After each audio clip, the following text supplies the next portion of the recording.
জনাব বেনজির তার পরিবার নিয়ে দেশ থেকে পালিয়ে গেছেন।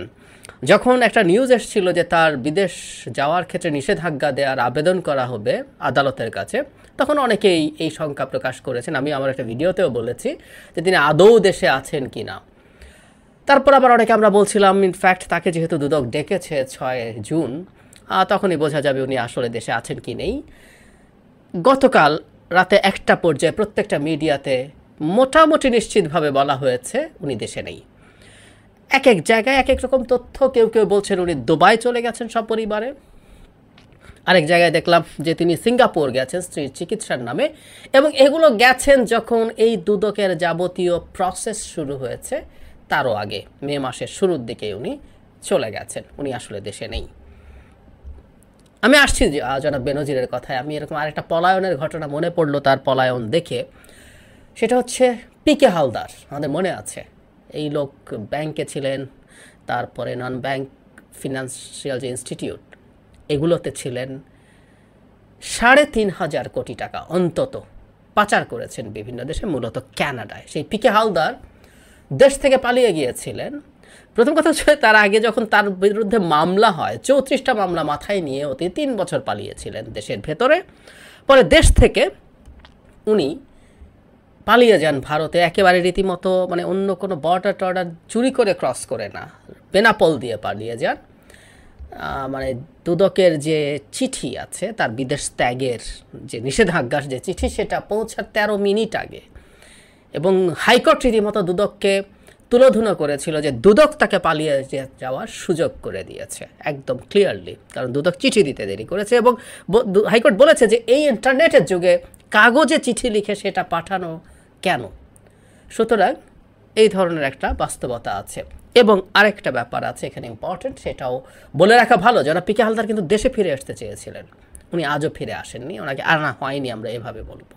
আসলে পিকে হালদারদের দেশে ফিরে না আসাই ভালো। ঠিক একই কারণে সম্ভবত জনাব বেনজিরকেও বাইরে চলে যেতে দেওয়া হলো। এর মধ্যে বেনজিরকে নিয়ে অনেক তথ্য সামনে এসছে।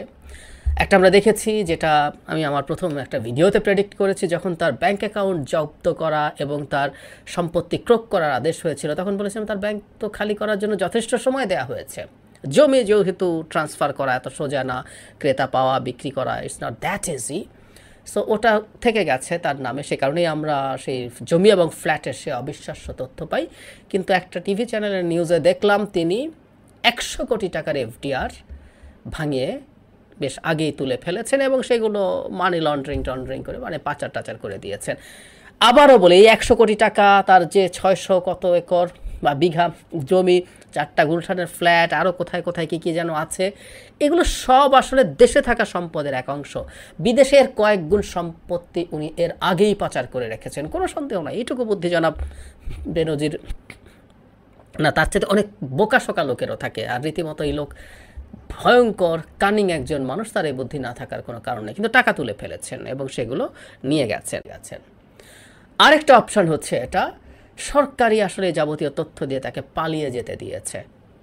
মানে ধরুন পিকে হালদারের কথা বলছি, পিকে হালদার বাংলাদেশে আসছেন না কেন? পিকে হালদার যদি বাংলাদেশে ফেরত আসতেন, জনাব বেনজিরকে পালিয়ে যেতে দেওয়া হয়েছে একই রকম কারণে। সেটা হচ্ছে এই রকম যে পিকে হালদার যদি দেশে আসতে পারেন, উনি এই মুহূর্তে উনি ভারতে যাওয়ার পর অবশ্য গ্রেফতার হয়েছেন, কিন্তু দেশে যদি আসতে পারেন, দেশে আসলে এই মামলাগুলোর হিয়ারিং শুরু হবে, অন্তত কোর্টে তো যেতেই হবে এখানে পরবর্তী পর্যায়ে। এই ভদ্রলোক যখন দেখছেন যে বহু মানুষ আজকে বিরাট সাধু সেজেছে, পিকে হালদারই একমাত্র অপরাধী অনেকের সামনে, পিকে হালদার আসলে তখন অনেক তথ্য ফাঁস করে দেবেন।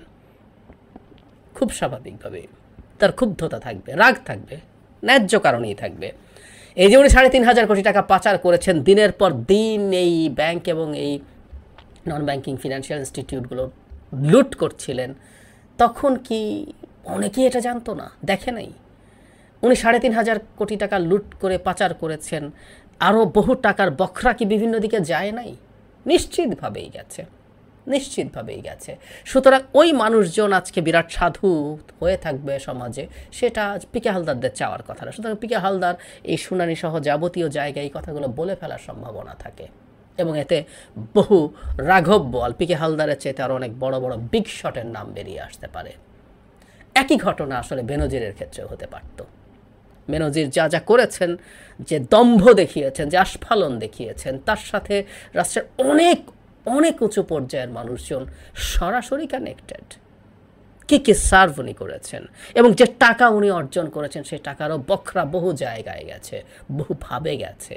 এগুলো যখন কোর্টে উঠবে, জনাব বেনজির যদি গ্রেফতার হতেন, সেই মামলা যদি চলতো, যখন চলতে থাকতো, খুব সম্ভাবনা ছিল উনি এই কথাগুলো বলে ফেলতেন। জনাব বেনজিরকে তো আর নিয়ে গিয়ে ক্রসফায়ারে খুন করে ফেলা যেত না, সুতরাং উনি এই কথাগুলো বলতেন। এবং আমি বহুদিন একটা কথা বলছি, এই করাপশন আসলে একটা ট্রেড অফ, একটা বিনিময়। আপনি কিভাবে একটা সরকারকে যাচ্ছে তাই করে, এই রাষ্ট্রকে একটা মগের মুল্লুক বানিয়ে ক্ষমতায় রাখবেন, তার জন্য যা তা করবেন, সেই সিদ্ধান্ত যখন নিয়েছেন, তার ট্রেড অফ এটা। এই আলাপগুলো আসতে থাকতো, কারণ ওনার তো আজকে খারাপ লাগবেই।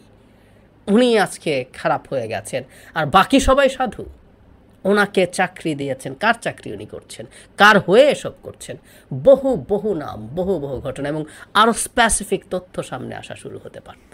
সুতরাং বেনজিরকে পালিয়ে যেতে দেয়া সরকারের দিক থেকেও খুবই, মানে তার দিক থেকে যদি চিন্তা করেন, খুবই পজিটিভ। লাভ কি হলো? বেনজিরকে আমি চাপ দিয়ে ধরতে গেছি, বেনজিরকে আমি সাইজ করার চেষ্টা করেছি, এটা যাকে যাকে মেসেজ দিতে চাই আমি। আপনি আমেরিকাকে মেসেজ দিতে চান, দেয়া হলো, ও পালিয়ে গেছে, এটা আপনার ইনএফিসিয়েন্সি বোঝায়, বাট স্টিল আপনি সেই চেষ্টা করেছেন। অ্যাট দ্য সেম টাইম ঘরের মধ্যে যেসব অলিগার পরস্পরের সাথে ঠোকাঠুকি করে, মারামারি করে, তাদের কাছে একটা মেসেজ দিতে চেয়েছেন যে this are the red lines, এগুলো ক্রস করা যাবে না। এই মেসেজও দেওয়া গেছে, কারণ বেনজির কাছে পালাতে হলো ফর গডস সেক।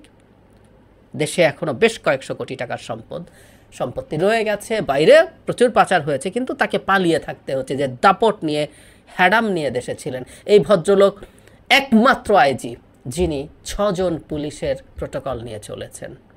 6 জন, অথচ একজন রিটায়ার্ড আইজি, একজন পুলিশ এবং একজন আনসারের নিরাপত্তা পান, উনি 6 জন পেয়েছেন স্পেশাল। মানে এরপর ওনার কী পরিমাণ সক্ষমতা ছিল, পালাতে তো হলো। সুতরাং এই ঘটনাটা মেসেজ হিসাবেও দেওয়া হলো, কিন্তু ওনার মধ্যে দেশে বসে প্রচুর ঘাঁটাঘাঁটি হলো না। এবং বেনজির নিজে যদি ধরা পড়েন, তিনি আরও অনেকের নাম টাম বলে দিতে পারেন, অনেককে ধরিয়ে দিতে পারেন, তাতে আমাদের কল্পনার বাইরেও এমন সব নাম চলে আসতে পারার সম্ভাবনা ছিল। সুতরাং এই বিবেচনায় ঠিকই করেছেন, সরকারই তাকে পালিয়ে যেতে দিতে পারে, সরকারই তাকে তথ্য দিয়ে থাকতে পারে। আর সেই প্রসঙ্গেই মনে পড়লো এখন আরেকজনের কথা, জনাব আজিজ, যাকে নিয়ে আমরা এর মধ্যে কথা বলছি। আজ দেখলাম যে দুদক, মানে গতকালই দেখেছি, দুদক তার বিরুদ্ধে অনুসন্ধান শুরু করবে। প্রথম বলছে তারা শুরু করবে কথা ভাবছে একটা চিঠির জবাবে, এখন বলছে করবে। এখন তাহলে তো পাল্টা প্রশ্ন আসে, জনাব আজিজ কি দেশে আছেন? উনি যদি দেশে না থেকে থাকে তাহলে কি আমরা এখন জানবো সেটা? আর যদি দেশে থেকে থাকেন তাহলে কি অতি দ্রুত তার দেশ ত্যাগের ব্যাপারে বাধা দেয়া হবে, এই ধরনের সিদ্ধান্ত আসবে?